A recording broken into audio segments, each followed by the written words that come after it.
아침입니다. 아침의 한알 뉴스 종합 비타민 아침의 매일경제 김은미입니다. 꼭 필요한 뉴스만 콕콕 집어서 전해드리겠습니다. 시작해볼까요?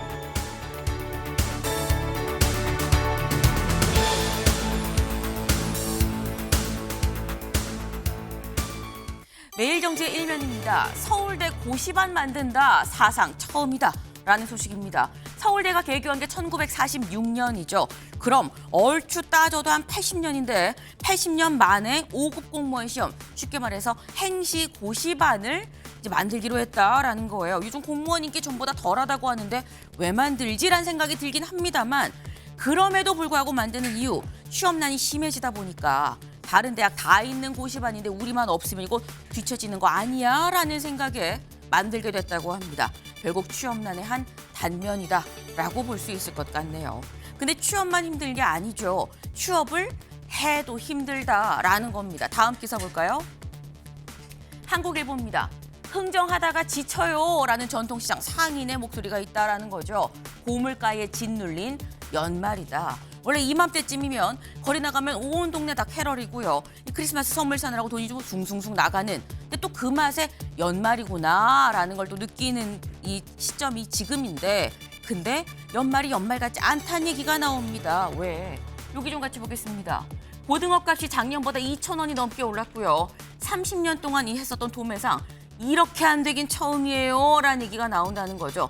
그러다 보니 연말 회식 모임으로 북적이던 식당가도 이 지금 썰렁하고 직장인들도 식비를 줄여가며 도시락 싸가면서 불황을 견디고 있다라는 얘기가 나옵니다. 네. 허리띠 졸라매는 연말, 네.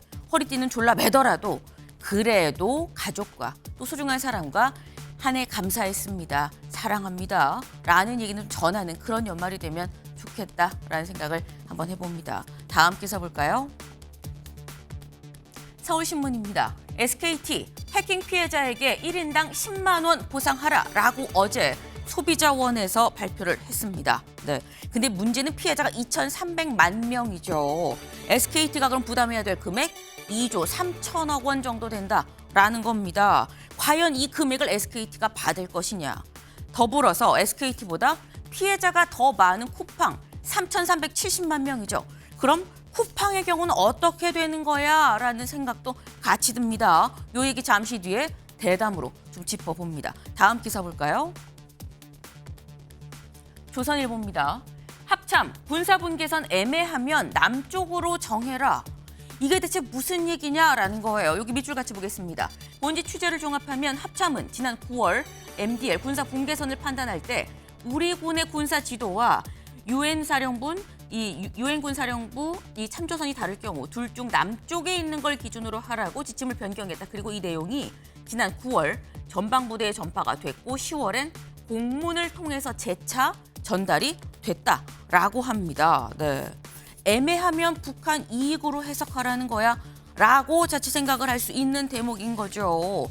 북한과의 충돌 가능성을 낮추기 위한 겁니다. 라는 게 합참의 설명인데 충돌 가능성을 낮추기 위해서 그럼 땅을 내주는 건 맞느냐라는 반박도 충분히 일 수 있어 보입니다. 다음 기사 볼까요? 국민일보입니다. 국힘개혁신당 통일교특검법 공동 발의하기로 합의를 했다라는 소식입니다. 두 야당이 이른바 이 통일교특검법을 공동 발의하기로 어제 송원석 원내대표, 천하람 원내대표가 만나서 합의를 했다라는 거죠. 다만 두 당을 합해도 110석밖에 안 된다. 과반이 안 되는데 이거 할 수 있겠냐라는 얘기도 나오면서 결국 두 당이 믿을 건 여론밖에 없다라는 얘기도 같이 나오고 있네요. 이 얘기도 잠시 뒤에 대담으로 좀 짚어봅니다.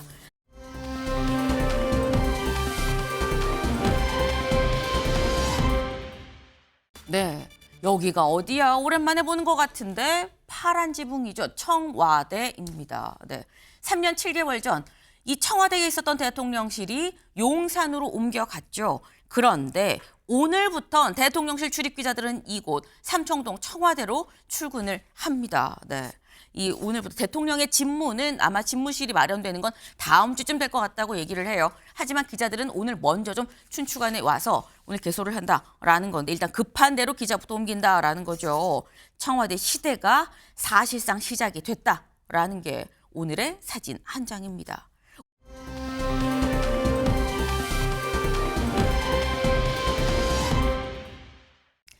학원비가 5년 만에 줄어들었습니다. 고물가에 소비가 위축되는 것 같다라는 소식이에요. 국가데이터처 이거 통계에 따르면 올해 3분기 자녀가 있는 집의 학원비가 여기 볼까요?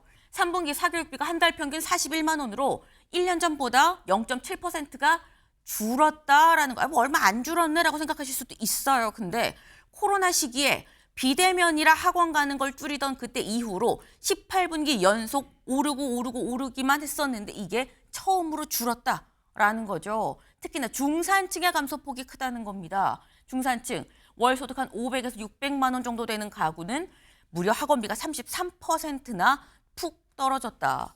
학원 3개 다니던 거 하나 줄였다라고 봐야 되는 거죠. 그만큼 굉장히 어려운 상황이다. 이 한국의 이 교육열 전 세계가 알아주는데 이 와중에 학원비를 줄였다라는 건 그만큼 힘들다라는 건데 더 이상 졸라맬 허리띠도 없다라는 얘기도 나오는데 이 경기 언제쯤 풀릴까라는 생각도 좀 드네요. 아침에 매일경제 뉴스 종합 비타민 언제나처럼 TV로 좀 크게 보시다가요. 궁금한 점 유튜브 댓글로 남겨주시면 같이 좀 얘기를 보겠습니다. 첫 번째 키워드 들어가 볼까요?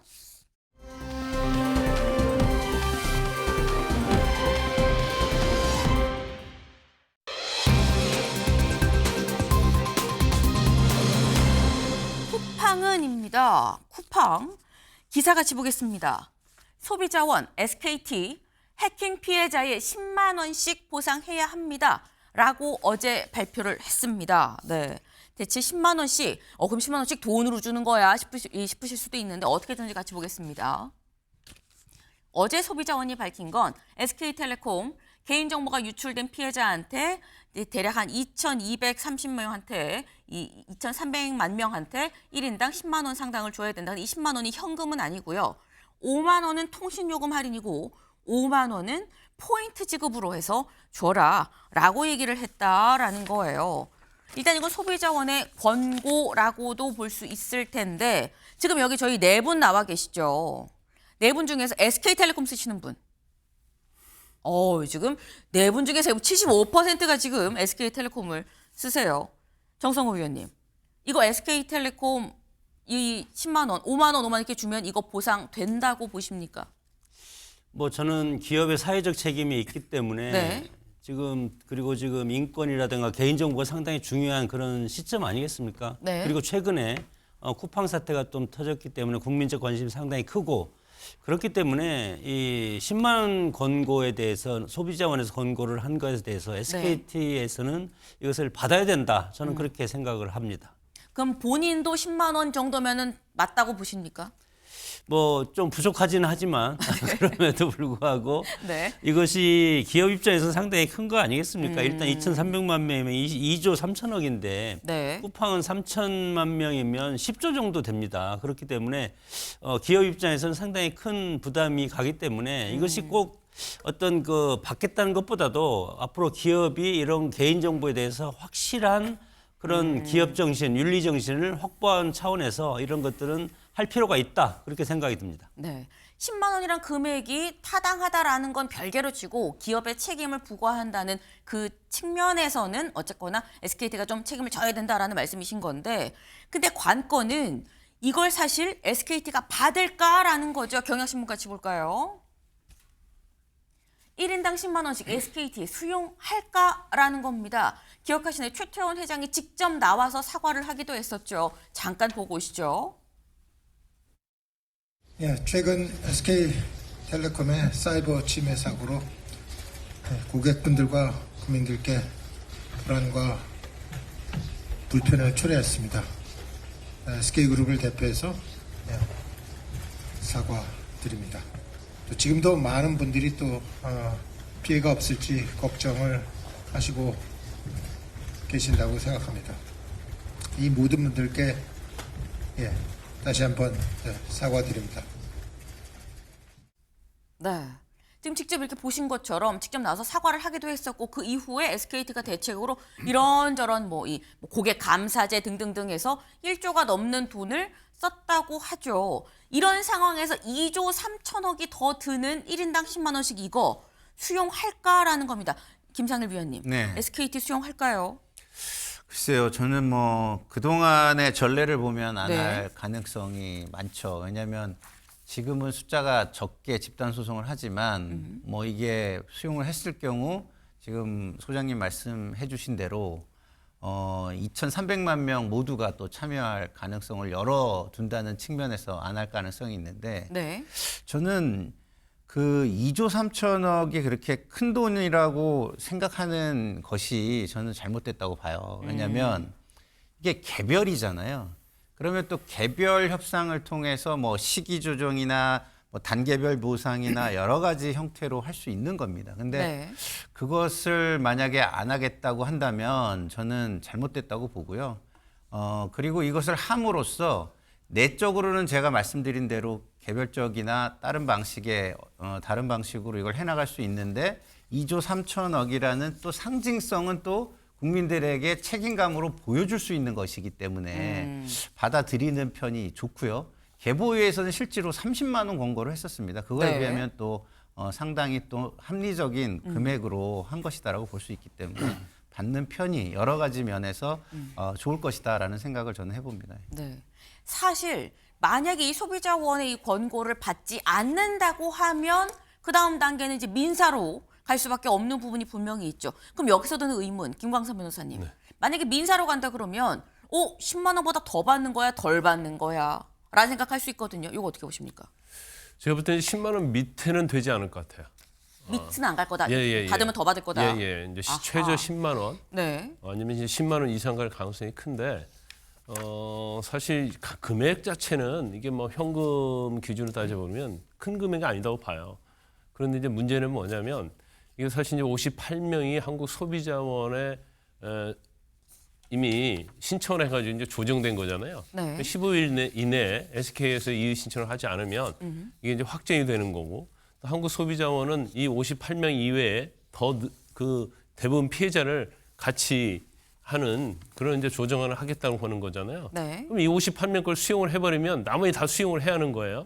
그럼 이 금액 자체가 2조 3천억인데 개별적으로 보면 뭐 10만 원 받는 건 사실은 금액이 많지 않아요. 근데 기업이 2조 3천억을 부담한다는 것은 어떻게 보면 기업 존립에도 상당히 영향을 미칠 겁니다. 그래서 사실은 이거에 대해서는 아마 심사숙고를 하겠지만 뭐 이의 신청할 가능성도 좀 있고요. 이의 신청하면 2,300명이 다 소송을 제기할 수는 없는 거거든요. 네. 우리나라 법상은 소송을 제기해야지 받을 수 있는 거니까. 그러면 개별적으로 간다고 한다면 뭐 금액은 현저하게 줄겠죠. 그래서 SK텔레콤도 고민은 많이 하겠지만 이걸 받아들이지 않을 가능성이 상당히 높지 않은가 싶습니다. 네. 민사로 간다 그러면 소송을 건 사람만 콕 집어서 그 사람한테만 보상을 하면 되니까 기업 입장에선 어떤 게 더 지출이 큰지를 따져볼 수도 있다라는 취지의 또 말씀이셨어요. 근데 일단 SKT의 입장이 좀 나와 봐야 알 텐데 오늘 키워드는 쿠팡은이죠. SKT는 지금 이 유출이 2,300만 명이 2,300만 명이에요. 근데 쿠팡은 3,370만 명입니다. 심지어 쿠팡의 경우에는 매일경제기사 같이 볼까요? 쿠팡 주주도 미국 법원에 집단 소송을 제기를 했습니다. 네. 이 관련해서 사실 여기 볼까요? 왜 대체 집단 소송 뭘로 지금 낸 거냐라는 거죠. 정보 유출이 한 달이 지나서야 공시했다. 통상적으로 공시를 할 때는 어떤 사안이 있어도 공시를 할 때는 영업일 기준 4일 이내에 공시를 해야 되는 건데 한 달이나 지나서 했다. 그래서 이거 미 증권거래위원회 이거 규정을 어겨서 투자자 우리가 지금 주주가 손해를 본 거 아닙니까? 그래서 이거 물어내세요라고 집단 소송을 걸었다라는 거예요. 근데 기억하시나요? 쿠팡의 이 외국인 대표 헤럴드 로저스 대표가 지난 17일에 청문회 나와서 관련해서 이렇게 얘기를 했었습니다. 들어보시죠. The data that was leaked in this incident is not considered highly sensitive, and so there's no requirement for us to file with the SEC for the incident. In the 됐습니다. United States, this would not be a 그러세요. violation of law.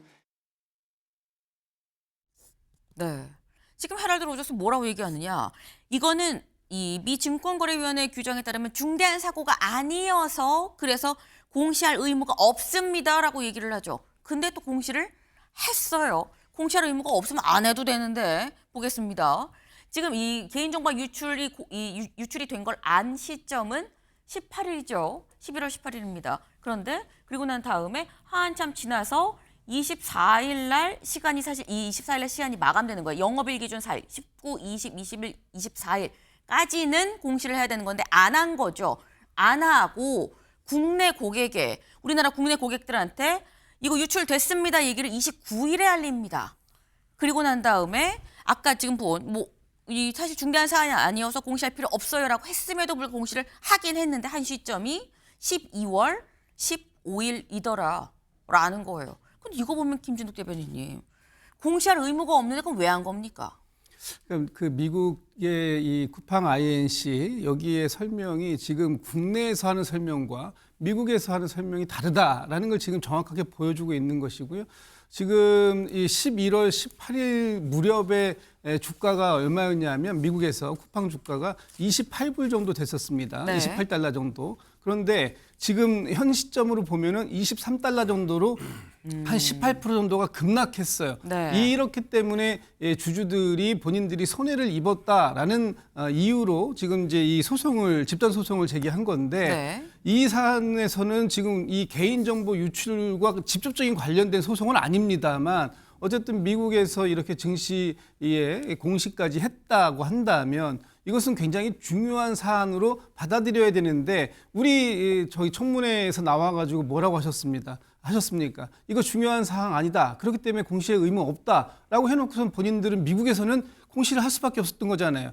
그것도 늦게 했다고 또 이 주주들에게 소송까지 당한 상황이고 이렇게 국내와 미국의 기준을 달리 해석하는 것도 문제이고 네. 그리고 우리 국내의 소비자들을 너무나 무시하는 이런 태도 이런 것들은 더 큰 문제다 이렇게 말씀드릴 수밖에 없을 것 같습니다. 네.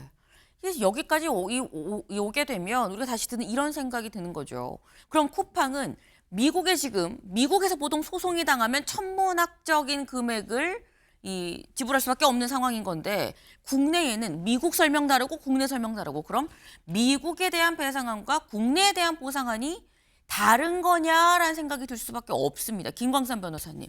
사실 미국에서 이게 주주 소송 들어가면 이거는 어마어마하게 내는 거 아닙니까? 근데 이제 미국 소송하고 우리 소송은 이제 다른 게 뭐냐면요. 네. 지금 우리나라에서는 소송은 개인정보 침해예요.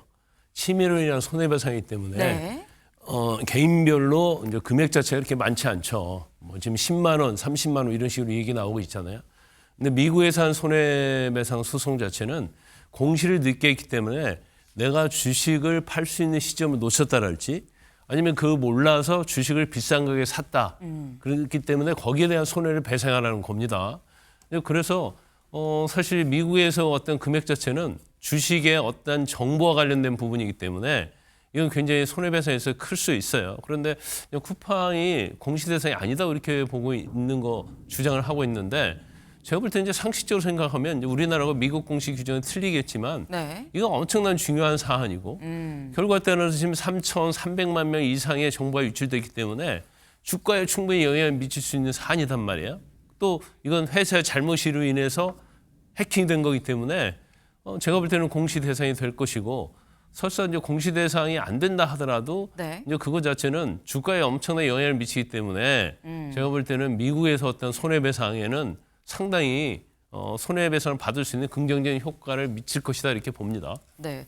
지금 말씀은 사실 이게 이 쿠팡 주주들이 한 소송과 그리고 실제 국내에서의 문제는 개인정보 유출이기 때문에 두 사안이 좀 다르기 때문에 금액도 다를 수밖에 없다라고 취지로 말씀을 하셨는데 국민들 입장에서 어쨌거나 쿠팡이 뭔가 잘못해서 이 지불하는 돈 자체가 미국은 이만큼인데 우리는 이 3천만 명이 넘었는데 왜 지금 보상안이 나오지도 않는 거야라고 생각을 할 수 있거든요. 김광삼 변호사님. 그렇다고 한다면 아예 그냥 이 주주 소송 다 차치하고라도 쿠팡 관련해서 개인정보로 지금 이 소송을 건다고 한다면 SKT 아까 10만 원이었거든요. 물론 해킹 관련이었긴 합니다만 같은 개인정보 유출인데 이 쿠팡 같은 경우에는 얼마 정도가 나올 수 있다고 보십니까? 소송을 걸면. 일단 이제 중요한 것은 이제 정보 유출의 범위를 좀 봐야 할 것 같아요. 네. 그러면 정보 유출의 범위가 굉장히 클수록 예를 들어서 SK텔레콤 같은 경우는 하나만 비교한다고 하면 신용카드 정보랄지 네. 아니면 집에 배달하는 뭐 주소 이런 것까지는 뭐 유출이 안 됐고 네. 쿠팡은 지금 뭐 공동 현금 비번까지 다 유출된 그렇죠. 거잖아요. 그렇다고 한다면 어떤 국민의 피해자 입장에서 보면 쿠팡으로 인해 받는 피해가 훨씬 크죠. 또 그로 인해서 향후에 있어서도 뭐 보이스피싱이랄지 여러 가지 어떻게 손해를 볼 수 있는 상황이 훨씬 크기 때문에 금액으로 따지면 제가 볼 때는 쿠팡의 피해가 더 크다. 그러면 금액이 SK텔레콤이 10만 원이라고 한다면 훨씬 더 많은 금액이 책정되는 게 맞다. 저는 그렇게 봅니다. 네. 지금 SK텔레콤의 소비자원의 권고를 보고 우리가 쿠팡을 연상하는 건 무리가 아니죠. 자꾸 반복되는 개인정보 유출 사고가 반복이 돼서 이제 무뎌질까 봐 오히려 무서워집니다. 다음 키워드로 넘어가 볼까요?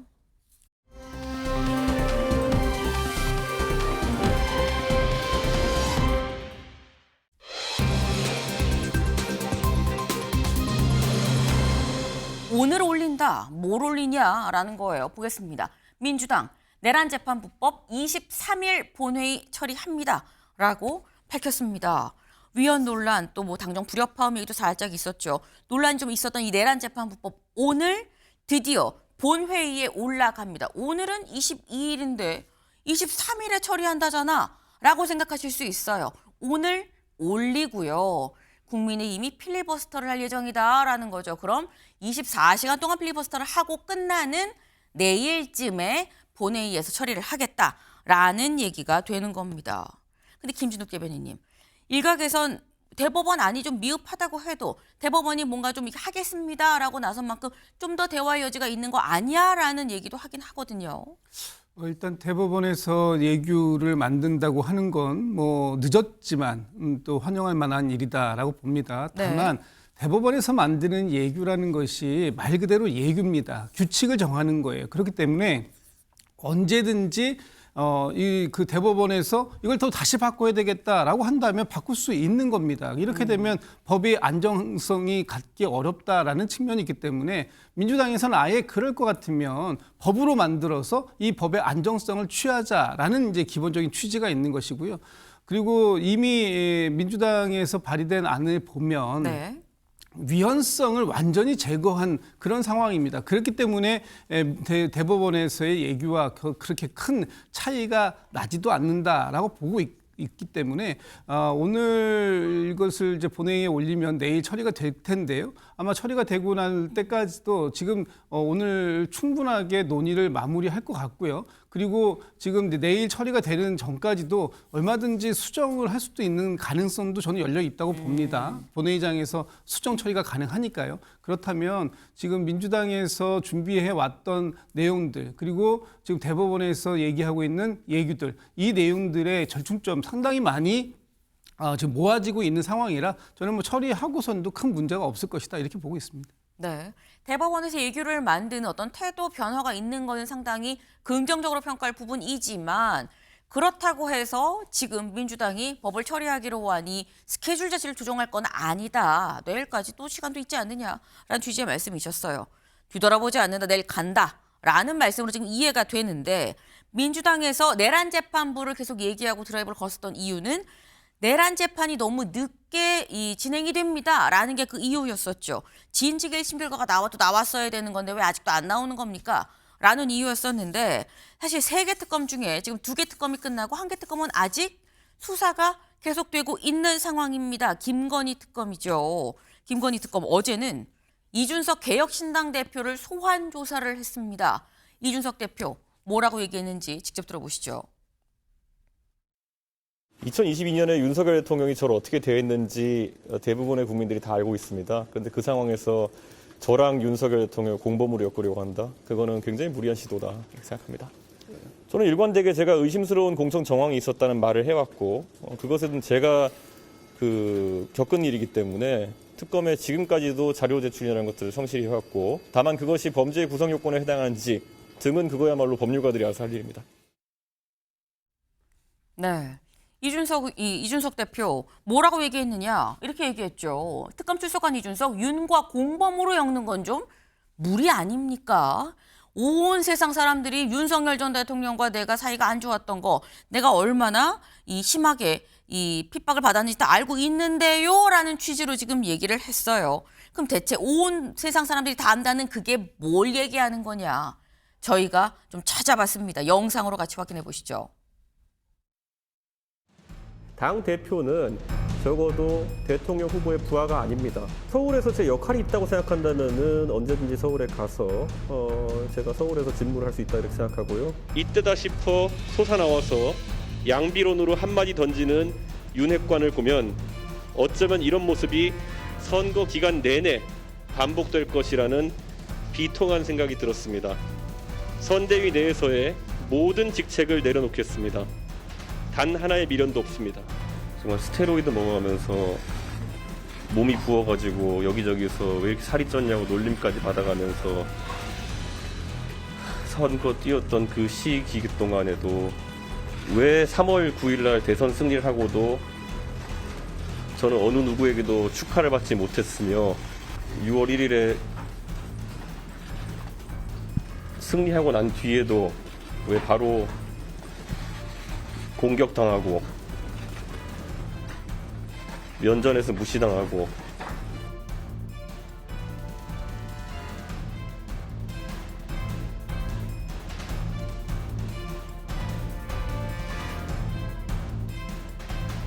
돌이켜보면은 양의 머리를 흔들면서 개고기를 가장 열심히 팔았고 가장 잘 팔았던 사람은 바로 저였습니다. 대통령 선거 과정 내내 한쪽으로는 저에 대해서 하는 사람을 대통령 만들기 위해서 당대표로서 열심히 뛰어야 했던 제 쓰린 마음이 그들이 입으로 말하는 선당후사보다 훨씬 아린 선당후사였습니다. 우선 저는 체리 따봉을 못 받아봤고요. 단 한 번도 받아본 적이 없습니다. 저는 잠시 보수 정당에 찾아왔던 찰나와도 같았던 봄을 영원으로 만들어내지 못한 스스로를 다시 한번 질책하고 반성합니다. 저는 오늘 국민의힘을 탈당합니다. 네, 제가 쭉 한번 그간 무슨 일이 있었는지를 한번 싹 봤습니다. 굉장히 많은 일들이 있었어요. 근데 지금 이 이준석 이 대표의 얘기는 이런 거죠. 김상일 위원님. 네. 내가 이런 대접을 받았는데 내가 어떻게 그 사람과 공범입니까? 라고 지금 얘기를 하고 있거든요. 그렇게 얘기하는 거는 사실은 일반화의 오류죠. 예. 사안별로 잘못된 게 있으면 사실은 그건 또 죄가 되는 것이니까요. 물론 국민들에게 정치적으로 저런 이야기를 함으로써 여론의 어쨌든 그 인정을 받는 것은 굉장히 중요한 일이기 때문에 효과적인 전략으로 보입니다. 잘 영리하게 지금 주장을 한 것 같고요.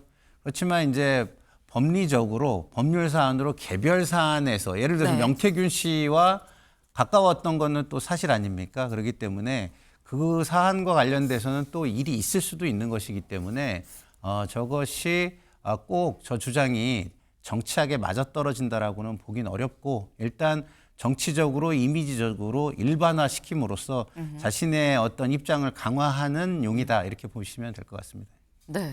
지금 우리가 쭉 본 이런 상황들이 있다고 해서 그렇다고 해서 공천 개입이 없었다라고 누가 단정할 수 있느냐. 성급한 일반화의 오류다라고 말씀을 하셨어요. 사실 이번에 김광석 변호사님, 이준석 이 대표의 경우에는 이번에 참고인이 아니라 피의자로 불려가서 지금 조사를 받은 거거든요. 근데 보통 피의자로 조사를 받으면 거의 뭐 기소가 확정이다라고 생각이 되는데 어떻게 보십니까? 아니 이 사건이 이제 죄가 있어서 일단 피의자로 이끄는 건 아니고 네. 제가 볼 때 이제 고발을 당하면 자동으로 피의자가 되는 거거든요. 그런 차원이기 때문에. 그래서 아마 이제 고발이나 고소를 당해서 피의자로 입건된 건 뭐 당연한 거고요. 이제 법적인 절차니까. 네. 근데 다시 당시를 되돌아가 보면 이제 이준석 의원이 이준석 의원은 뭐 당대표인데 쫓아내려고 엄청나게 친윤들하고 윤핵관들하고 윤 대통령이 엄청나게 많은 일을 했었잖아요. 그 과정이고 대표가 있었는데 이제 이거와 관련해서 과연 공천 개입했느냐. 그런데 아마 특검에서는 이제 고발이 된 사건이고 그다음에 전에 이제 칠불사회동이라고 있었잖아요. 김영삼 의원 이런 것들이 사실은 관련돼 있으니까 이 부분 사실관계를 좀 조사하려고 한 게 아닌가 그런 생각이 들어요. 그래서 아마 뭐 윤 전 대통령하고 막 짜고 공모해가지고 뭔가를 공천에 하고 그럴 이준석 대표는 저는 이준석 의원은 아니다고 봐요. 그렇지만 특검 입장에는 고발이 된 거니까 전체적으로 조사를 하고 오히려 이준석 의원 대표 당시의 공천 과정에 있어서 윤 전 대통령이 시도했던 것, 또 김건희 씨가 시도했던 내용 자체가 오히려 윤 전 대통령이 좀 진술 자체가 불리하게 갈 가능성이 크고 이게 오히려 윤 전 대통령이 김건희 씨에게 불리한 증거로 이준석 진술이 쓰일 수 있다. 저는 그렇게 봅니다. 그러면 짧게 이렇게 여쭤볼게요. 이준석 대표는 기소가 될 것 같습니까? 안 될 것 같습니까? 그 모르겠어요. 내부적으로 특검이 관련되고 얼마나 증거를 가지고 있는지 모르겠어요. 그런데 일단 뭐 불러서 조사를 뭐 굉장히 장시간 동안 했잖아요. 그러면 확인할 게 굉장히 많았다는 거고 네. 특검이 이전에 이렇게 보면 피의자로 조사를 하면 거의 기소한 사례가 대부분이었거든요. 근데 저희가 볼 때는 저건 무죄인데 죄가 안 된데 하는 것도 기소한 사례가 많이 있었기 때문에 네. 뭐 이번 사건도 어떻게 처리할지는 뭐 두고 봐야겠죠. 네, 두고 봐야 할 것 같다라는 말씀이에요. 근데 이준석 대표만 조사를 받은 건 아니죠. 김건희 특검이 이제 28일, 얼마 남지 않았습니다. 한 6일 정도밖에 안 남았는데 28일이면 이제 이 수사 시한이 마감이 되죠. 그러다 보니까 고 이준석 대표보다 앞서서는 윤석열 전 대통령을 불러서 소환 조사를 했다라는 거예요. 경향신문 같이 볼까요? 윤석열 바빠서 아내가 뭐 하는지 몰랐어요 라고 얘기를 했다라는 겁니다. 여기 밑줄 같이 볼까요? 기본적으로 내가 너무 바빠서 아내가 하는 일에 대해서 난 잘 몰랐습니다 라는 취지로 진술을 했다고 합니다. 아내가 하는 일, 여기서 말하는 게 뭉뚱그려서 아내가 하는 일이라고 얘기를 하는 건데 김건희 특검은 물어봤겠죠. 가방 받은 거 아셨어요? 목걸이 받은 건요? 혹시 뭐 시계 받은 건 아셨습니까? 라고 꼬치꼬치해 물었을 텐데 하나하나에 대해서 뭐라고 얘기를 했느냐? 일단 목걸이 관련해선 당신은 전혀 알지 못했고 문제가 된 다음에 물어보니까 그때 빌린 거예요 해서 그렇군요 라고 생각을 했다라는 거예요. 그림, 시계는 어떻게 알았어요? 몰랐어요? 하니까 접촉 사실도 몰랐고 나는 그들이 누군지도 몰라요 라고 얘기를 했다라는 겁니다. 근데 그럼 여기서 드는 의문이 아내가 한 번이 아니라 뭐 이것저것 지금 굉장히 저희가 얘기한 것만도 여러 개예요. 그런데 이 장성호 의원님 진짜 몰랐겠냐. 또 굳이 몰랐다는 얘기를 내둥 안 나오고 버티다가 오랜만에 나온 거거든요. 소환 조사 받으러. 나와서 굳이 나와서 몰랐다는 얘기를 하러 왔다는 거야? 라는 생각도 들고요. 진짜 몰랐을까요? 뭐 부부 간의 관계는 아무도 모르지 않습니까? 그런 스타일들이 있고 뭐 어떤 부부들은 밖에서 일어나는 것을 일일이 다 집에 가서 얘기를 하는 스타일도 있고 그리고 서로 각각의 지금 대통령 부부 입장에서는 각각의 대통령이 됐기 때문에 상당히 바쁘지 않겠습니까? 그렇기 때문에 그런 것을 시시콜콜 이런 것에 대해서 뭐 대화를 하는 스타일이면 그것을 인지할 수 있겠는데 그렇지 않은 스타일이면 그것을 전혀 모를 가능성도 있기 때문에 저것은 그 진술 그 자체를 저는 뭐 믿을 수밖에 없지 않을까. 우리가 그것을 뭐 녹취라든가 이런 걸 통해서 볼 수 있는 건 아니지 않습니까?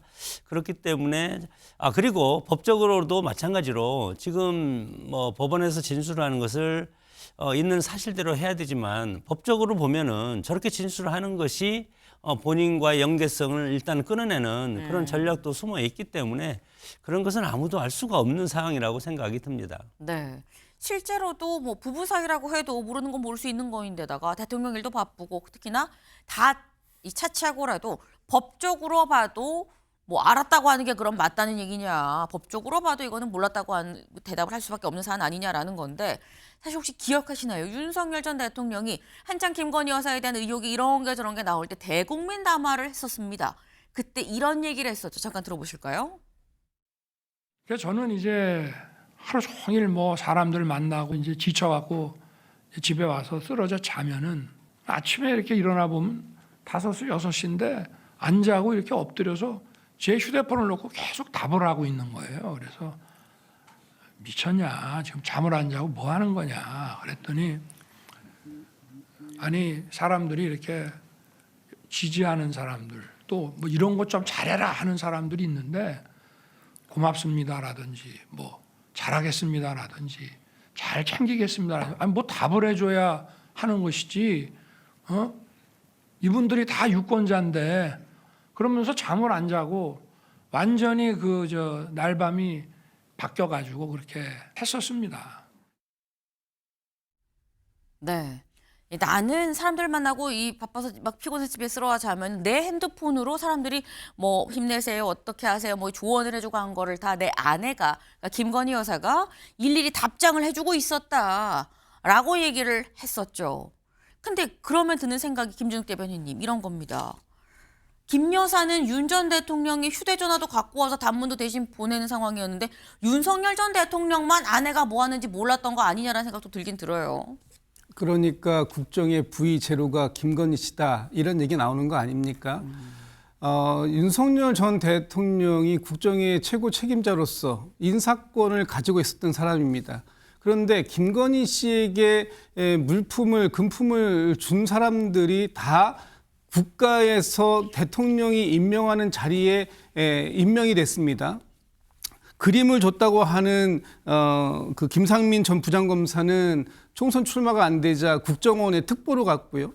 또 그 서희건설의 사위는 금품을 주고 난 이후에 총리실의 비서실장으로 갔습니다.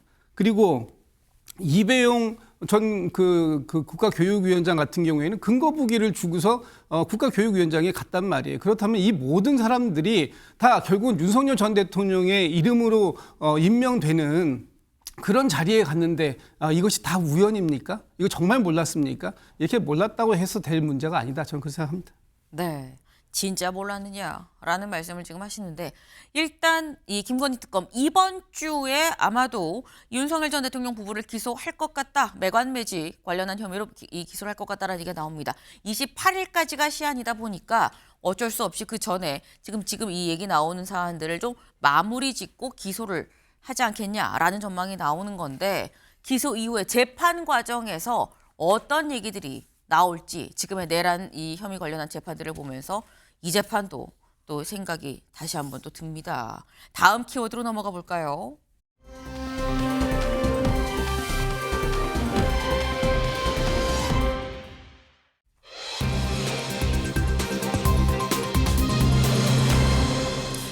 갑자기 도토리가 등장을 했습니다. 이게 웬 도토리야? 라는 생각이 드는데 기사 먼저 보시죠. 한동훈 당권 이용한 노골적 공격 처음 봅니다. 라고 어제 일산 킨텍스에서 진행한 토크 콘서트에서 얘기를 했습니다. 직접 들어보실까요? 지금 제가 민주당과 싸울 때 민주당이 아니라 민주당과 싸우고 있는 저랑 싸워서 정치적인 탈출구를 만들고 싶어하는 사람들도 있습니다. 이렇게 당직을 걸고 당의 권한을 이용해서 이렇게 당내 인사를 노골적으로 공격하는 것은 저는 처음 보는 현상이긴 합니다. 그렇지만 사람은 누구나 실수할 수 있습니다. 그 잘못을 바로잡을 수 아는 것도 용기입니다. 네. 민주당이 아니라 여당이 아니라 나랑 싸우는 사람이 당내 좀 있는 것 같아요. 라고 얘기하면서 당권을 이용한 노골적인 공격 처음 봅니다. 라고 얘기를 했습니다. 이거 김광선 변호사님. 누가 봐도 장동혁 대표 얘기하는 것 같은데 싶거든요. 어제 뭐 일산에서 굉장히 많은 사람들이 모였다고 그럽니다. 네. 그런데 일단 이제 장동혁 대표에 대한 그 내부에서도 반발이 굉장히 있고요. 이제 제일 중요한 건 그거잖아요. 지금 민주당하고 이재명 대통령을 잡으라고 했더니 이제 한동훈을 잡는다. 이제 그렇게 많이 비춰지고 있단 말이에요. 그럼 매일 자기가 단합을 강조하는데 그럼 단합을 강조하는데 강성 지지층만 단합을 강조하느냐? 이거에 대해 제가 볼 때는 비판받아 마땅하다고 보고요. 그다음에 이제 한동훈 전 대표랄지 이제 다 감싸 안고 가면서 과연 외부의 적을 향해서 가야 하는데 그게 아니고 내부의 적부터 자기와 경쟁 관계에 있는 사람 이게 쳐내려고 하는 것은 잘못됐다고 저는 봅니다. 왜냐면 최근에 뭐 장동혁 대표가 변화의 조짐이 보이네 어찌네 그런 말이 많이 나오고 있지만 사실은 너무 깊이 와버렸어요. 직진을 너무 해버려가지고 사실은 직진을 계속 빠르게 하다 보면 방향 전환이 쉽지 않거든요. 본인 스스로 거기에 좀 수렁에 저는 빠졌다고 보고 지금 현재 있어서 장동혁 대표에 있어서 변화의 조짐은 두 가지로 볼 수 있는데 하나는 12월 3일 비상계엄에 대한 반성과 사과했어야 하는데 그 시점을 놓쳤죠. 1월에 뭐 한다 어떤 말이 있는데 네. 한다고 해도 너무 늦었다는 거고 두 번째는 이제 한동혁 대표와 관계에 대한 시험대, 이 두 가지가 저는 남아있다고 봐요. 그래서 이 두 가지를 어떻게 극복하느냐에 따라서 본인의 어떤 정치의 생명, 정치의 입지도 문제가 되고 그다음에 이제 내년 지방선거에도 상당히 많은 영향을 미칠 것이다 이렇게 봅니다. 네. 지금 김광삼 변호사님께서는 뭔가 장동혁 대표에 대해서 변화의 조짐이 있다고 얘기를 하는데 아유 근데 그러기엔 직진을 너무 많이 했어요. 방향 전환이 안 될걸요 라고 지금 말씀을 하셨어요. 근데 한동훈 전 대표 아까 얘기 들으셨어요? 이런 얘기를 했습니다. 근데 사람은 누구나 실수할 수 있어요 라고 얘기를 합니다. 그걸 바로잡을 줄 아는 게 용기예요 라고 하면서 살짝 좀 기대를 하는 듯한 이런 얘기를 하죠. 왜? 장동혁 대표 최근에 이런 얘기를 했었거든요. 직접 들어보시죠. 그리고 우리는 변화할 준비가 되어 있고 그 변화의 맨 앞에 제가 서겠다고 말씀드렸습니다. 지난 100일 넘게 저는 우리 당원들의 마음을, 우리 지지자들의 마음을 하나로 모으기 위해 지금까지 달려왔습니다. 변화를 위해 달려갈 수 있는 힘을 모으기 위해 지난 100일을 달려왔습니다. 국민 속으로 들어가자고 지난 100일을 달려왔습니다. 국민의힘의 변화를 지켜봐 주십시오. 그리고 국민의힘의 변화를 응원해 주십시오. 오늘 네. 100일을 달려왔습니다. 100일을 달려왔습니다. 한참 얘기를 하고 마지막에 뭐라고 얘기를 하느냐 이렇게 얘기하죠. 이제 국민 속으로 들어가는 국민의힘으로 변화해야 될 시점입니다. 사실 이 저희가 보여드린 영상에는 명확하게 나오지 않았습니다만 14분 동안 연설을 하는데 무려 14번이나 변화라는 말을 썼다라는 거예요. 한 분당 한 번 걸로 계속 변화를 얘기했다라는 건데 그래서 나오는 얘기가 서울신문 같이 볼까요? 한동훈 여안이 나와 싸우나 장동혁 외연 확장 로드맵 예고를 했다라는 거죠. 네. 지금 한동훈 전 대표는 사람이 실수할 수도 있어. 다시 바로 잡으면 돼. 라고 지금 얘기를 하고 있는데 관건은 장성민 의원님. 네.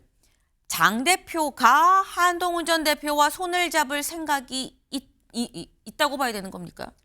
선명야당의 대표고 그리고 네. 거대 여당인 민주당한테 지금 싸워야 될 대표 장동혁 대표 아니겠습니까? 네. 저는 상당히 고통스러운 난안을 보낼 수밖에 없는 그런 상황이라고 봅니다.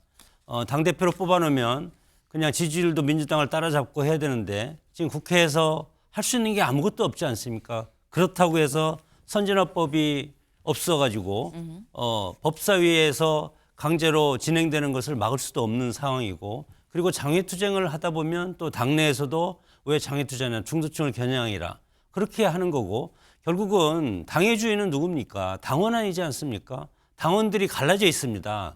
한쪽은 한동훈을 빨리 없애라, 제거해라. 그런 강력한 주장을 하는 당원들이 많고 네. 또 한쪽에서는 중도층을 겨냥해라. 그런 또 주장도 있고 그렇기 때문에 장동혁 대표는 당 대표로서 당을 추스려야 됩니다. 당을 네. 추스리라는 것은 물론 국회에서 민주당과 싸우는 것도 있지만 싸워도 싸움이 되지 않습니다. 그럼에도 불구하고 그러면 무엇을 해야 되냐. 지금 통합을 강조하고 있지 않습니까? 네. 통합이라는 것은 당내 당원들이 크게 갈라져 있기 때문에 소위 말해서 친한계라든가 친윤계라든가 그리고 한동훈에 대해서 입장 차이가 상당히 강하기 때문에 이것을 그럼 어느 한쪽에 쓸 수 없는 위치에 있기 때문에 계속 통합을 외치고 있고 네. 그리고 당무감사위를 하는 것은 지금 저도 뭐 당무감사를 각 지역위원장들 다 받고 있기 때문에 당무감사의 일원으로 지금 단계까지도 지금 받고 있는 것 아니겠습니까? 이런 것들은 어떤 당원들의 요구를 수용하기 위한 당대표의 교육 지책이라고 생각이 들고 지금 진퇴양난이다. 어떤 한쪽을 선택하면 한쪽 당원 50만 명이 날아가고 그리고 이쪽을 선택하면 나머지 50만 명이 탈당한다고 하고 그렇기 때문에 선명야당으로서 갈기 위한 교육지체이고 일단 당대표 입장에서는 어느 한쪽에 쓸 수 없기 때문에 확실하게 내 의견을 밝힐 수 있는 그런 타이밍이 아직은 오지 않았다고 생각이 들고 상당히 안타까운 지금 순간이 계속되고 있다고 봅니다. 지금 말씀을 들어보면 장동혁 대표 입장에서 손을 잡을 수도 없고 안 잡을 수도 없고 진퇴양난이다라는 말씀을 하신 거예요. 고민이 깊을 수밖에 없다라는 거죠. 그래서 나오는 얘기가 동아일보 같이 볼까요? 변화 외친 장동혁, 당계 논의 보류 분위기가 있긴 있는데 근데 당내에선 몰라, 행동 지켜봐야 돼라는 얘기가 같이 나오고 있다라는 거예요.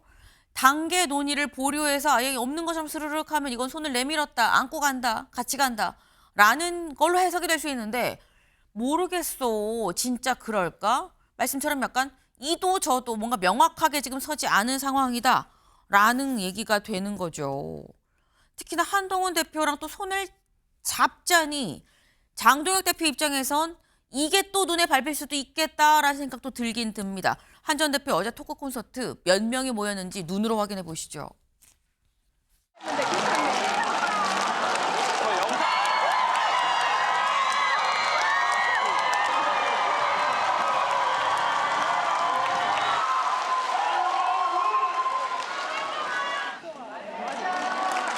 배달의 문제.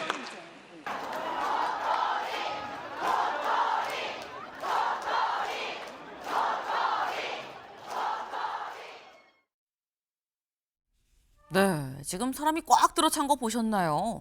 일산 킨텍스입니다. 일산 킨텍스 가보신 분은 아시겠지만 저게 좁은 곳이 절대 아니에요. 근데 복도까지 꽉 찼다라는 거죠. 그 다들 도토리를 연호합니다. 도토리가 뭐냐? 여기까지 볼까요? 네, 도토리 뭔지. 도토리 지금 얘기를 하고 있죠. 도토리의 초성이 대통령이랑 똑같죠. 그래서 이른바 한 전 대표의 지지자들은 도토리 하면 그러니까 한동훈 대통령 뭐 이런 느낌으로 지금 연호를 한다라는 겁니다. 근데 이게 김광선 변호사님, 장 대표 입장에선 이렇게 지지하는 사람이 많으니 안고 가야 되겠다라는 이유도 되지만 또 한편으로는 같은 도토리의 꿈을 꾸고 있는 사람으로서 이건 내가 호랑이 새끼 안아도 되는 거야 라는 생각을 할 수도 있거든요. 어떻게 보십니까? 그렇다고 볼 수도 있죠. 그러니까 아마 장동혁 대표 입장에서는 네. 이제 첫 번째가 강성 지지층을 등에 업고 당대표가 됐잖아요. 그러니까 그 강성 지지층으로 자기는 같이 갈 수밖에 없어요. 그런데 그 강성 지지층은 윤어게인 부정선거 음모론을 주장하는 사람들이잖아요. 그럼 한동훈 전 대표가 배신자고 이제 적이라고 보기 때문에 한동훈 전 대표에 대해서 적대적 관계를 형성해야지 자기 지지 기반이 첫 번째는 있는 겁니다. 네. 그리고 그 지지 기반과 관련된 하나. 그다음 두 번째는 그걸 100일 동안 했다는 거 아닙니까? 그렇죠. 그런데 두 번째는 경쟁자죠. 내부에서 다음 대선이랄지 여러 가지 정치의 리더에 있어서 경쟁자이기 때문에 네. 이걸 어떻게든지 쳐내야지 이제 자기가 어떻게 보면 입지가 공고해질 수 있다 이런 생각을 할 거예요. 그런데 이제 문제는 뭐냐면 강성 지지층만 계속 안고 가면 국민의힘이 제대로 된 길을 안 가기 때문에 리더십에 문제가 생기기 때문에 자기 정치 생명이 위험해지는 거고 그러면서 또 한동훈 전 대표가 같이 가려고 하면 그 강성 지지층이 반대를 하는 거고 그래서 이걸 또 쳐내고 가려고 하면 또 국민의힘이 유상이랄지 반대 세력이 워낙 많기 때문에 그렇네. 제가 볼 때는 큰 정치 하려면요. 네. 대승제로 가야 하는 거예요. 그래서 국민의힘이 잘 되려면 어떻게 돼야 하느냐를 생각을 해야지 네. 자기의 어떤 조그만 정치 유상을 어떻게든지 생명 연장하려고 그런 식으로 가면 그러면 결국 보수랄지 국민의힘은 사실은 쫄망할 수밖에 없는 상황이 될 수 있는 거죠. 네. 유지는 고민은 있겠지만 안고 가야 된다라는 말씀을 지금 하신 것 같아요. 아니면 쫄딱 망한다 뭐 이런 말씀을 지금 하신 건데 지금 장 대표 입장에선 고민이 있을 수밖에 없죠. 그래서 국민일보는 오늘 이렇게 기사를 썼습니다. 변화 14번 외친 장동혁, 윤철현 한 갈등이 역량의 시험대다라는 거예요. 시험대 위에 오른 장동혁 대표가 어떤 판단을 내릴지 주목이 좀 됩니다. 다음 키워드로 넘어가 볼까요?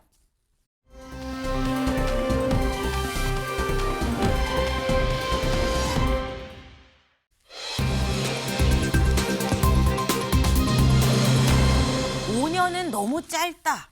무슨 얘기인지 보겠습니다. 김민석 이재명 대통령을 언급하면서 임기 5년은 너무 짧다라고 발언해서 논란이 일고 있다라는 게 조선일보의 기사입니다. 대체 어떤 상황에서 이 얘기가 나왔는지 직접 들어보시죠. 지난 총선 전에는 어떤 분들은 5년이 너무 길다 뭐 이렇게 했는데 요새는 사람들이 5년이 너무 짧다 이러는 거 아니에요? 야 이거 막 더 했으면 좋겠다 이런 분들도 있는 거 아니겠습니까? 네. 이재명 대통령과 함께 참으로 열심히 하겠습니다. 그리고 네. 총선 전에는 이 임기 5년 너무 긴 거 아니야라 그런데 총선 끝나고 난 다음엔 임기 5년 너무 빨리 가요. 더 하면 좋겠어요라는 사람이 있어요라고 말을 했죠. 여기에 대해서 임기 5년이 짧다고 나경원 의원 제가 SNS에 글을 올렸습니다. 김민석 총리가 기어이 이재명 장기 집권에 군부를 떼고 있습니다. 민주주의 근간을 흔들고 장기 독재를 획책하려는 위험천만한 간복이 아닙니까? 라고 글을 올렸습니다. 김준욱 대변인님. 이재명 대통령의 장기 집권에 군부를 떼는 거다라고 지금 얘기를 하고 있어요. 위험천만한 확대 해석이다. 저는 그렇게 말씀드려야 될 것 같네요. 지금 그 김민석 총리께서 저 발언을 어디서 했냐면 K 국정 홍보를 하는 그런 자리에서 지금 이재명 대통령에 대한 국민들의 기대감이 이렇게 높다. 이런 말씀을 세간의 목소리로 전달을 한 것에 불과하다. 윤석열 정부 5년이 너무 길다, 너무 못한다라는 뜻 아닙니까? 그런데 이재명 정부 5년 너무 짧을 것 같다라고 얘기하는 건 지금 이재명 정부가 그만큼 잘하고 있다라고 일반 국민들께서 느끼고 평가하신다. 이 목소리를 전달한 것을 가지고 어떤 장기 집권의 밑자락을 깔고 있다. 이렇게 얘기하는 것 너무나 확대한 오버다. 이렇게 저는 말씀드리고 싶고요. 지금 김민석 총리의 저 발언이 무슨 그 개헌까지 연결되고 이러는데 지금 개헌에 대해서 논의가 되고 있는 부분에 있어서 뭐 어떤 대통령의 임기 이런 건 전혀 관련이 없고 특히 만약에 대통령의 임기가 4년 중임제, 연임제로 바뀐다고 하더라도 개헌 당시에 그 법안이 개헌안이 제출된 대통령은 이것에 그 해당 사항이 없다라는 것이 부칙에 명확하게 들어 있습니다. 그럼에도 불구하고 마치 이재명 정부가 장기 독재의 길을 꿈꿨던 윤석열 정부와 똑같다라는 식의 저런 식의 말씀을 하시는 건 너무나 과도한 정치적 해석이다 이런 말씀드립니다. 네, 위험한 간보기가 아니라 위험한 확대 해석이다라고 지금 말씀을 하셨어요.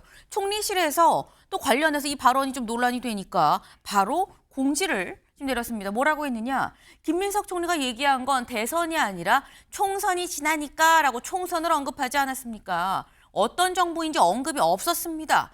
별도 해석이 없이 말씀 그대로 그냥 반영을 해주시면 감사하겠어요. 라고 얘기를 했습니다. 그러니까 이게 뭐 대통령 임기 5년을 못 늘린다 이런 얘기가 아니지 않느냐라고 지금 얘기를 한 건데 사실 이게 뭐 이 총선을 얘기했어요라고 얘기를 하죠. 총선이 끝나고 민주당이 대거 이 당선이 되면서 그래서 지금 뭔가 힘받고 지금 이재명 정부가 일을 열심히 잘 하고 있는 거 아닙니까라는 취지의 얘기라고 한다면 사실 임기 자체도 개헌을 해야 되죠. 그리고 개헌을 하면 아까 말씀처럼 어쨌거나 이재명 대통령은 포함이 안 되지 않느냐라는 건데 근데 그래서 또 나오는 얘기가 혹자가 또 이렇게 말씀을 하시더라고요. 김상일 위원님. 이게 사실 김민석 총리의 진짜 큰 그림이다. 이재명 대통령 말고 그 다음 대통령이 임기가 중임제가 되면을 생각을 한 거 아니야? 라는 말씀하시는 분도 있어요. 글쎄요. 자신감이 없는 사람들의 뭐 너무 의기소침한 두려움 이런 것들이 표출되는 거 아닌가 이런 생각이 드는데요. 자, 한번 보세요. 보시면 알겠지만 대선이 아니라 총선에서 국민들이 판단을 할 때 정권 심판 차원에서 판단을 한다는 이야기를 하는 겁니다. 그래서 5년이 길다. 이렇게 얘기하면은 지난 총선 때처럼 망하는 거고 국민의힘처럼 망하는 거고 5년은 짧다. 국민들이 이렇게 얘기하면 다음 지방선거 총선은 이기는 거다라는 정권에 대한 평가가 굉장히 중요하고 우리는 좋은 평가를 받고 있다. 그래서 선거에도 자신감을 피력한 거 아닌가 저는 이렇게 들리는데 왜 국민의힘에 딴 생각을 하고 계시는 분들 뭐 국가라든가 아니면 당의 미래라든가 이런 거를 생각하지 못하고 자신의 이익과 앞날만 생각하는 분들은 모든 것들을 그렇게 생각하시는지 참 안타깝다 이런 생각이 듭니다. 자신이 없으니까 그런 식으로 곡해하는 거 아니겠느냐라는 말씀이에요. 김광석 변호사님. 5년은 대통령 임기를 말하는 거잖아요. 그런데 지금 이재명 정부가 지금 취임한 지 6개월밖에 안 됐어요. 그러면 5년 끝날 때쯤에서 정말 잘했으면 5년이 짧다, 길다 그런 얘기를 할 수 있지만 이제 겨우 6개월 됐거든요. 그런데 총선은 4년인데 이걸 왜 총선하고 대선하고 같이 믹스를 시키는지 좀 변명에다 불구하고요. 제가 볼 때는 아직 개헌론까지는 생각하고 있지 않은데 그때 호남 가서 어떻게 보면 이재명 대통령 띄우기를 한 거죠. 그러면 저런 것들은 이제 국무총리로서 일종의 당대표 선거운동을 하고 다니는 게 아니냐.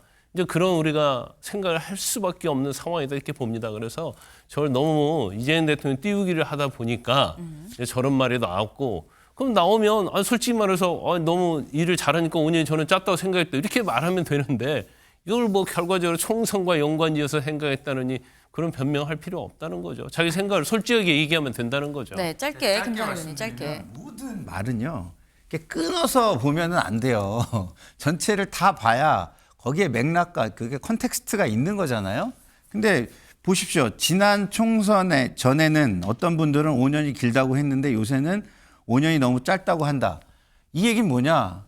지난 총선 결과라든가 이런 총선 결과에 대한 이야기를 한 거예요. 그렇기 때문에 그거의 하나의 판단의 근거를 얘기한 것이지 5년이 너무 길다고 하니까 5년을 늘려야 돼. 이런 얘기의 그 맥락은 아니라는 말씀을 드린 겁니다. 결론은 5년이 짧다는 얘기잖아요. 그거. 알겠습니다. 네. 네. 너무 그렇게 가면 안 되지. 장 의원님 짧게. 제가 짧게 하겠습니다. 임기 5년은 너무 짧다의 주어는 이재명 네. 대통령이었고 그런데 뭘 다른 말을 할 필요가 없지 않습니까? 그리고 마찬가지로 취임 100일 국민의힘 사실 민주당 두렵습니다. 지금 무소불위로 아무거나 다 하지 않습니까? 12월까지 정청래 대표가 하는 얘기가 사법개혁 완결을 하겠다. 그러면 지금 국정과제의 핵심이 개헌입니다. 그렇기 때문에 김민석 총리가 저렇게 얘기한 것은 바로 2026년 새해가 되면은 바로 개헌 로드맵에 들어가겠다. 그런 뜻이기 때문에 물론 개헌의 현재에서는 현직 대통령은 다음 대선에 출마할 수 없다고 부칙이 돼 있지만 부칙까지 국민투표를 통해서 확정을 하면 나올 수 있는 겁니다. 뭘 안 되겠습니까? 지금 민주당이 할 수 없는 게 없습니다. 그것이 국민의 입장에서는 상당히 두렵고 뭐 한마디만 하면 경기를 일으키는 그런 상황이 되지 않겠습니까, 지금? 알겠습니다.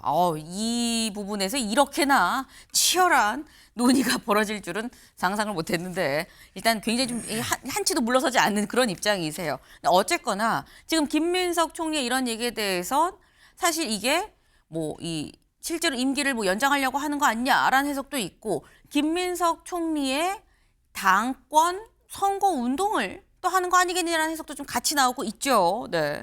왜? 대선행 티켓이 또 당권 경쟁이기도 합니다. 다 결국 맞물린 얘기들이에요. 이런 모든 게.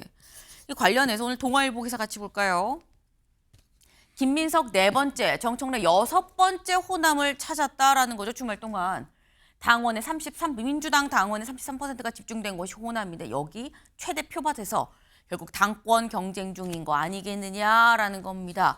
김민석 총리가 5년 너무 짧다는 얘기가 나와요라고 얘기한 바로 거기가 전남 무안의 김대중 대통령 도서관입니다. 그러니까 K 국정 홍보를 하러 가긴 했지만 장소 자체가 호남이었다라는 거죠. 근데 호남에 이번에 처음 갔느냐? 무려 4번이나 갔습니다. 언제 가나 같이 볼까요? 김민석 총리 7월에 갔고요. 11월에 갔고 12월에 벌써 2번째 갔다. 4번 갔다는 거예요. 근데 김민석 총리는 지금 7월에 취임해서 지금 4번을 갔는데 정청래 대표는 더 많이 갔죠. 물론 당대표니까 많이 갔어요라고 할 수도 있어요.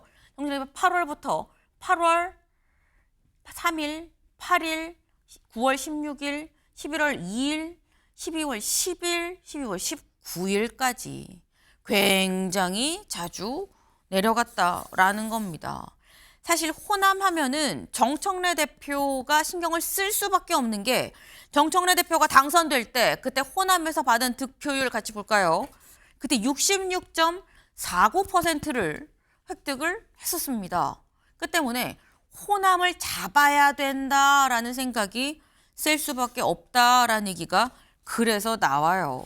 근데 이게 결국은 김진욱 대변인님, 김민석, 정청래 두 사람의 당권 싸움이 4번 가고 6번 가고 횟수로 드러나는 거 아니야라는 얘기가 나오는 거거든요. 내년 8월에 전당대회는 예정되어 있습니다. 거기에 누가 어떠한 위치에서 그 출마를 하게 될지 그건 아직은 모르는 거죠. 예를 들어서 내년 지방선거에 민주당 승리를 일구어냈다고 한다면 정청래 대표 굉장히 유리한 고지에서 전당대회에 연임을 도전할 수 있는 상황이 될 것이고요. 또 김민석 총리도 내년 전당대회에 당권을 도전하실지 모르겠습니다만 도전하게 된다고 하더라도 만약에 그런 그 지방선거에서 승리하는 상황이 된다면 그건 이재명 정부가 그만큼 잘했다라는 긍정적인 평가를 받고 한 것이기 때문에 네. 이재명 정부의 초대 총리로서 총리를 했던 분으로서 도전한다고 하면 또 그 역시도 굉장히 좋은 포지션을 가지고 시작할 수 있는 상황입니다.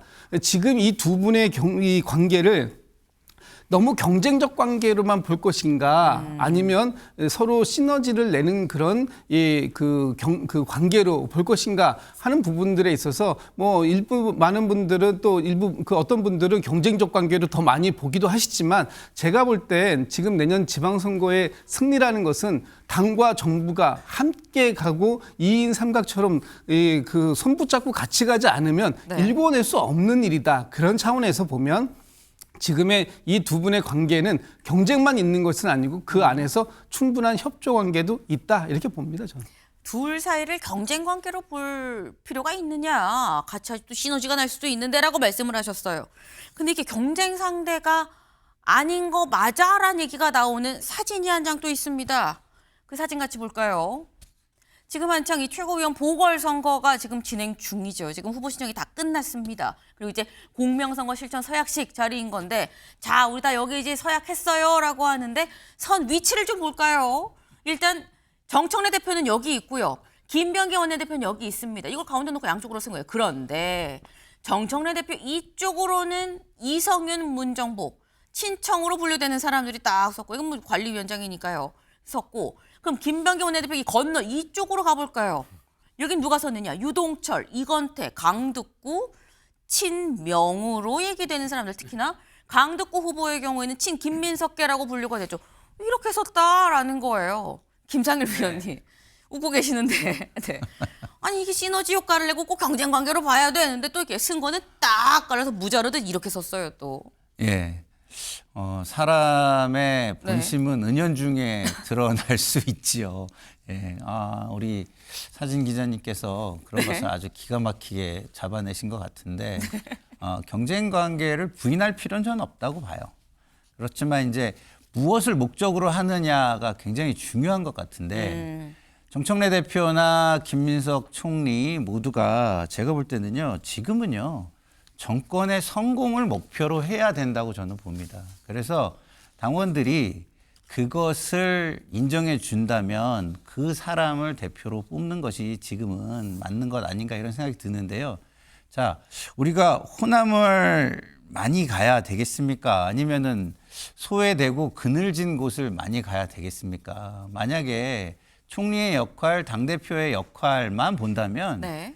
소외된 곳을 많이 간 모습들을 보여주는 게 중요하지 호남을 자주 가는 것으로 경쟁하는 모습을 보여주는 거는 결국에는 사람들이 볼 때는 이런 식의 이야기를 계속 할 수밖에 없는 상황을 만드는 것이고 또 그것을 굉장히 상징적으로 보여주는 게 저 사진이 아닌가라는 생각이 좀 드네요. 어쨌든 경쟁의 목적이 무엇인가를 다시 한번 생각했으면 좋겠다.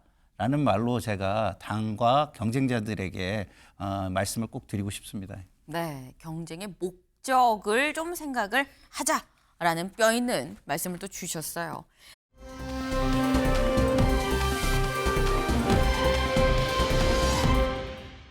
네, 바로 이 이진숙 전 방통위원장입니다. 이제 전 방통위원장이죠. 지금 현재 전국을 돌면서 지금 강연을 하고 있다고 하는데 내 최우선 관심사는 이진숙 전 방통위원장 전국을 돌며 강연하는데 내 최우선 관심사가 뭐냐라는 거예요. 직접 들어보실까요? 지방 대구시장 출마나 보궐선거 출마. 지금 내가 헌법재판소에 헌법 소원하고 가처분을 신청을 해놨어요. 법까지 바꿔가지고 기관을 없애고 기관장을 자동 면직이라고 하지만 해직을 시켰거든요. 나의 최우선 관심사와 내가 해야 될 일은 바로 그 가처분 심판 기다리는 겁니다. 네, 이진숙 전 위원장 대구에 강연을 하러 갔는데 뭐 일각에선 장동혁 대표보다 더 많이 왔어라는 얘기가 나와요. 그만큼 굉장히 많은 사람들이 몰렸었다라는 거죠. 그래서 기자들이 물어보니까 출마하세요 대구시장 나온다는데 출마하세요 했더니 내 최우선 관심사는 지금은 방미통일 설치법 가처분 결과 그리고 헌법 소원만 생각하고 있습니다라고 얘기를 했는데 이 얘기는 또 한편으로는 장성호 위원님 아니에요가 아니에요. 요거 잘 나오면 나 나갈 수 있어요라고 해석이 되는 부분입니다. 그 헤럴드 라스레일의 PDR이라는 네. 그런 것을 정치적 인간의 성숙 과정을 이제 얘기를 했는데 퍼스널리티가 가장 중요합니다.